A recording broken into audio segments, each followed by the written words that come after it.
എത്ര സൂറത്തോതി മക്കള്, എത്ര ആയത്ത് കേട്ടവരാ, പഠിച്ചവരാ. എന്തേ നന്നാകാത്തത്? എന്തേ മാറ്റം വരുത്താത്തത്? അഹങ്കാരികളെ പോലെ, ധിക്കാരികളെ പോലെ നടക്കുന്നല്ലോ.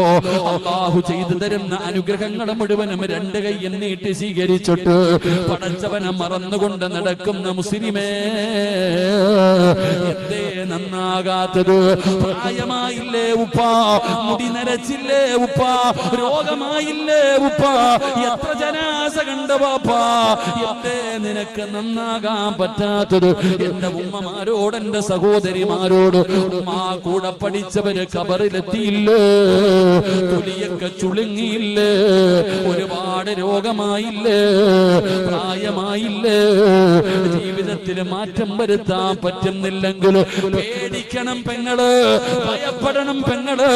എന്റെ സഹോദരിമാരോട് പറയുകയാ, നിനക്ക് അല്ലാഹനെ കുറിച്ച് ഓർമ്മ വരുന്നില്ലേ? നിനക്ക് മരണചിന്ത കടന്നു വരുന്നില്ലേ? ഖബറും മസ്റയും സിറാത്തും മീസാനും നരകവും നിന്നെ ഭയപ്പെടുത്തുന്നില്ലെങ്കിൽ പേടിക്കണം പെങ്ങള്. നിന്നെ അല്ലാഹു എഴുതി തള്ളി മോളെ.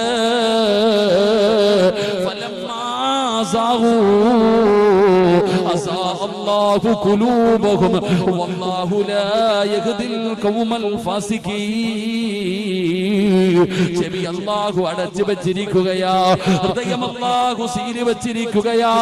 അതുകൊണ്ട് വാപ്പാ പേടിക്കണം, വാപ്പാ പേടിക്കണം, വാപ്പാ. വഇൻ തദഊഹും ഇലൽ ഹുദാ ഫലയഹ്തദൂ ഇദൻ അബദാ.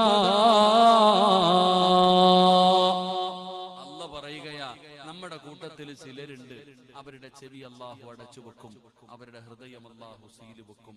പിന്നെ ഒരിക്കലും അവരുടെ ഹൃദയത്തിന്റെ ഈമാനിന്റെ വെളിച്ചം കേറൂല.